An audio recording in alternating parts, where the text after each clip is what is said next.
Hi, this is Shubhayan Chakraborty and welcome to Teeing Off with RevSportz. I'm joined by Debashish Sen and Shamik Chakraborty and we have a lot to discuss cricket, badminton and more.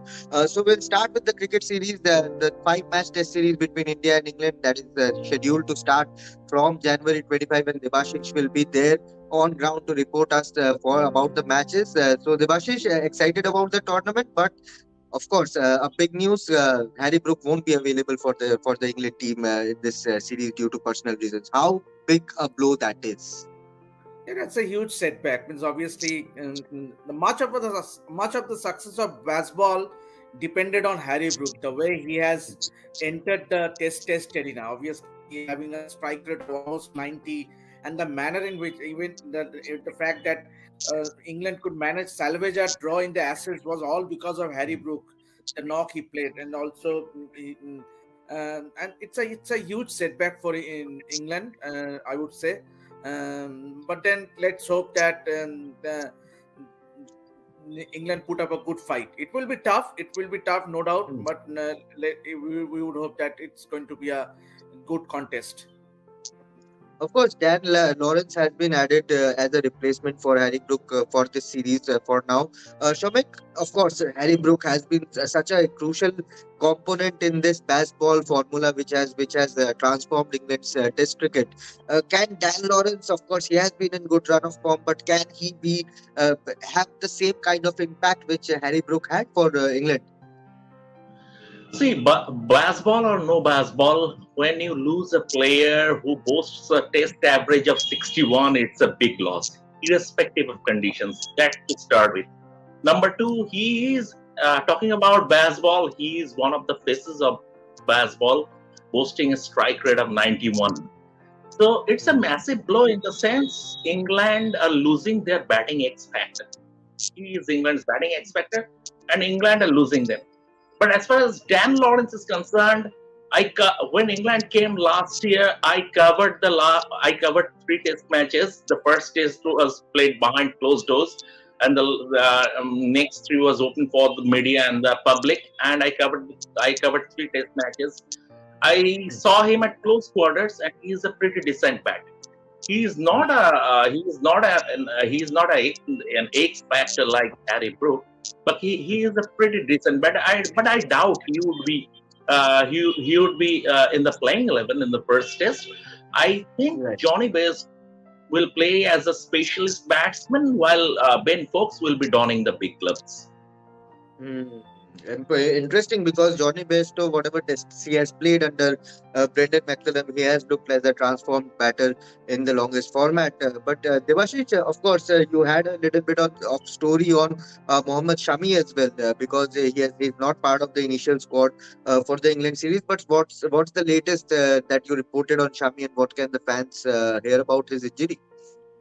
It means obviously he is likely to travel to England to have a suggestion from a specialist, and which might suggest that he might well be missing out the third test, if not the fourth. Means is really doubtful because he hasn't started bowling yet. Means he has been uploading videos of him batting in his backyard in Amroha, but he has not yet started bowling, which is very crucial. And he has not, and he has to report to NCA, get the fitness certificate. Then only he will be allowed to join the test squad. So as of now, I don't think Mohammed. There's a huge question. Obviously, you cannot rule him out so early, but it's still a long way. But then definitely question marks are definitely on as far as availability is concerned for the third test. Shubhayan. Of course, without Shami, all eyes will be on Bumrah and Siraj to spearhead the entire pace attack. But Shomik, one question to you. Of course, two pacers are there, Siraj and Bumrah, who take the entire workload of that pace department because three spinners are likely to dominate the bowling show. But in a five-test series, do you think not having a quality bowler like Shami in the ranks will hamper the Indian team in the third, fourth, fifth test if he is unavailable? Now, of course, because Shami is quality, and if either of Bumrah or Siraj, fingers crossed, if one of them breaks down, what will happen? Who is the replacement? There are replacements in the squad. but none of them are of Shami's class. And in a five-test match, workload management is very, very important. Of course, the three spinners, Ashwin, Jadeja, and Akshay will do the bulk of the bowling. That's for sure. But in Indian conditions, you need that reverse swing also to break a partnership. And England will have some partnerships given their batting lineup. It's not going to be a cakewalk for India.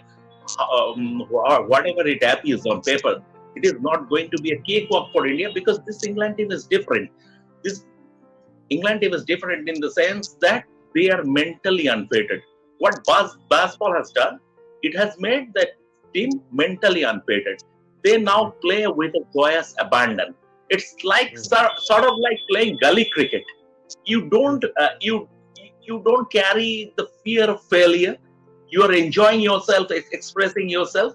So against that side, and when a side starts enjoying their game, then that side, then that team becomes very dangerous. So from that perspective, losing a bowler of Shami's quality, and as Debashish mentioned, that he might be ruled out for the entire series. Who knows? So in that case, that would be a pretty big, pretty serious blow for India. Of course, it is. But, Of course, but I mean, yeah. I would say that India will totally rely on their three spinners. Means obviously that record of Jadeja and Ashwin After an Ashwin. But what do I you doubt do if some of them gets it? If some of That's them the question. is You being have a put, Kuldeep Yadav. if some of You them have a being put Kuldeep to Yadav. score, what do you do? Of course, you have Bumrah and Siraj. It's a five-test series. If one of the pacers picks up a niggle or suffers a knock, do you have the proper replacement?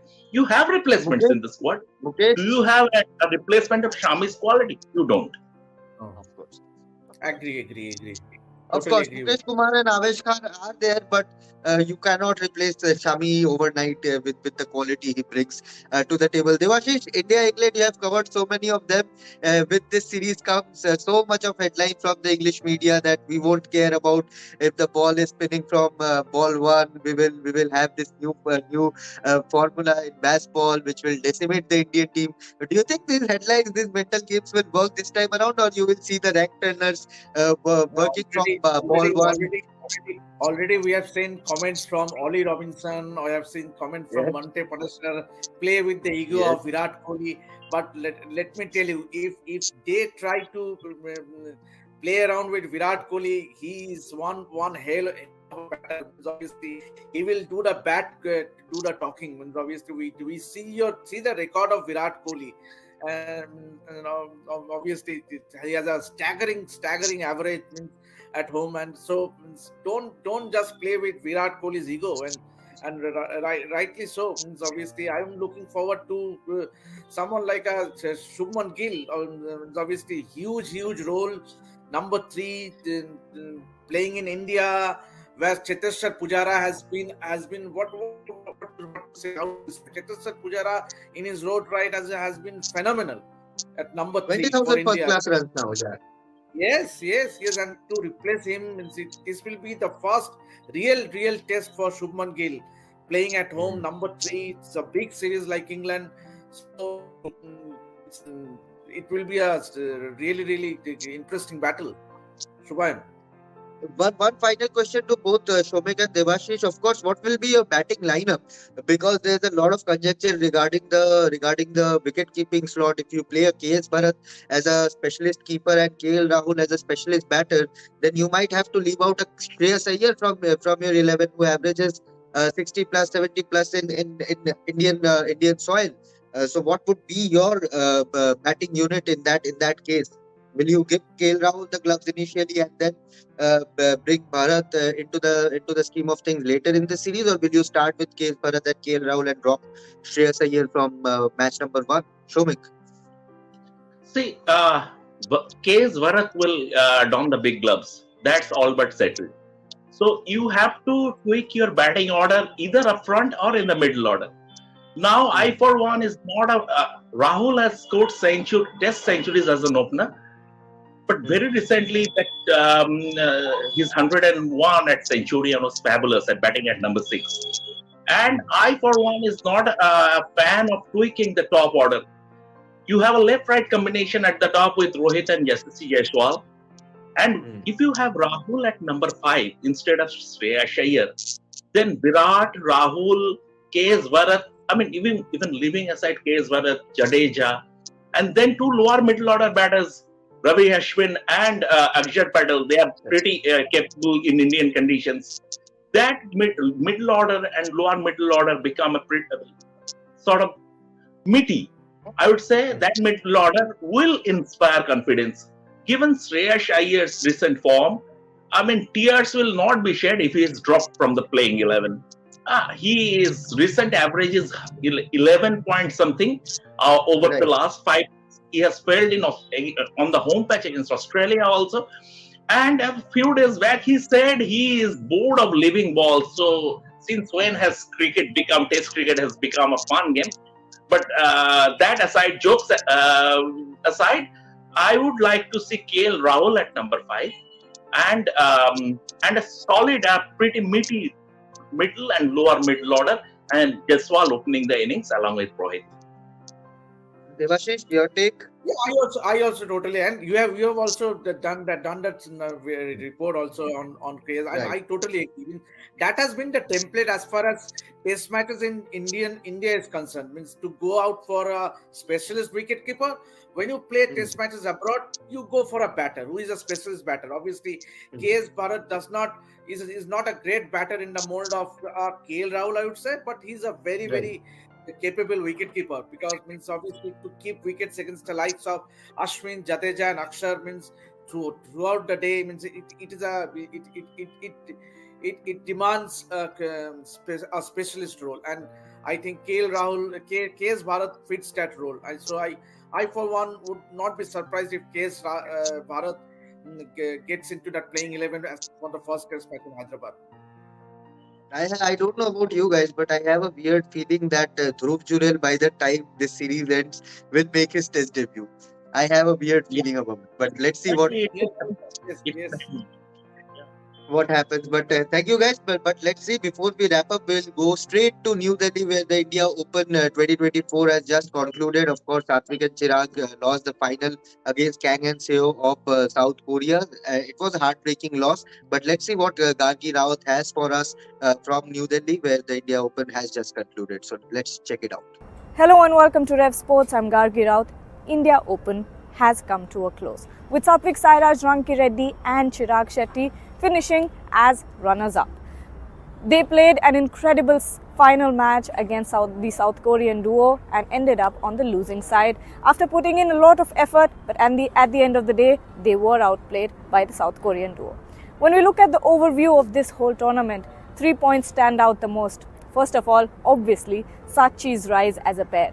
Of course, there had been an incredible momentum ever since last year, ever since Matthias Bos joined them in 2021 before the Tokyo Olympics. But ever since then, it's been a rise. It's been a journey upwards for the duo.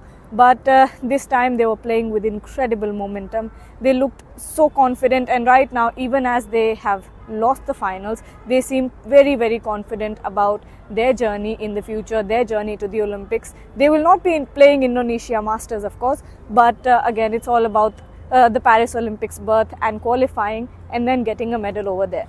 The number 2 point that stands out the most is, of course, the fact that there is still not a single women's badminton player right now, Indian shuttler, who is making it in the top. Ever since Saina Nehwal went out, you still needed a couple of years to find someone like a PV Sindhu. But now that PV Sindhu, is injured and is out of the tournament, you don't see anyone that lives up to the name, lives up to the reputation, to the legacy that someone like a PV Sindhu, someone like a Saina Nehwal have left for badminton in India. It was the women's shuttlers who put badminton on the map globally. It was Saina Nehwal, it was PV Sindhu who went out there, got those Olympic medals and really gave a good name to badminton. But ever since then, it's been a downward spiral, because right now, with the way that this competition went, with the way that the women's Indian shuttlers played, you see that there's not really a lot of potential brewing up there, and there's not a lot of bench strength. The third point that stands out the most about this tournament is obviously the crowd. The crowd has been incredible. This was the best crowd that I have seen for a badminton tournament personally, and everyone talked about it, from HS Pranoy to Satvik Chirag. They were all praised for the crowd, the way that they were supporting them, cheering them on throughout the tournament. Even as Satvik and Chirag played that final, it was all about that crowd support. Even when they were losing the point, the crowd made sure that they were pushing them through. But it ended in Satvik Sairaj, Ranki Reddy and Chirag Shetty losing the finals game and ending up as the runners-up. All in all, it's been a great tournament because the fans will be going home with a lot of memories in the finals, all throughout the tournament. Especially the players will be going home with a lot of memories, with that crowd, with that loud crowd, all the roars from the crowd that helped them push through and get to where they are right now. But when we look at this tournament, it's going to be a memorable one because it's always special for the Indian players to play in front of an Indian crowd. Not just that, when we look at the last India Open, there wasn't this big of a crowd, and now there is. Badminton is growing tremendously, and the players love that people show up in large numbers to watch their games. So that was Gargi Raut from New Delhi, but let's listen from our silver medalist and world number, very close to world number one, Satvik and Chirag. Let's see what they had to say after the defeat against Kangan.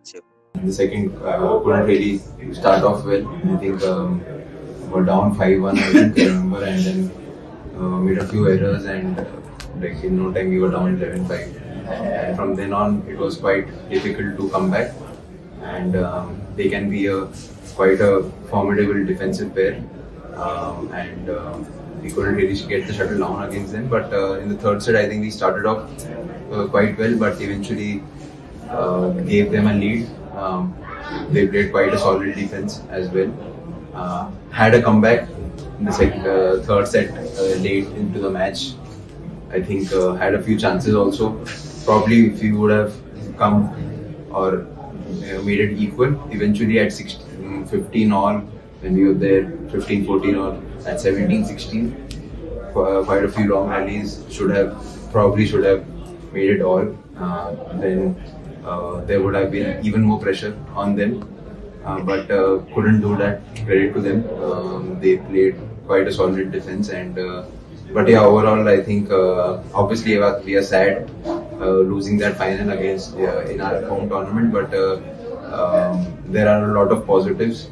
Obviously the past 2 weeks have been really good, but yeah, I think that title still eludes, but I think it will come.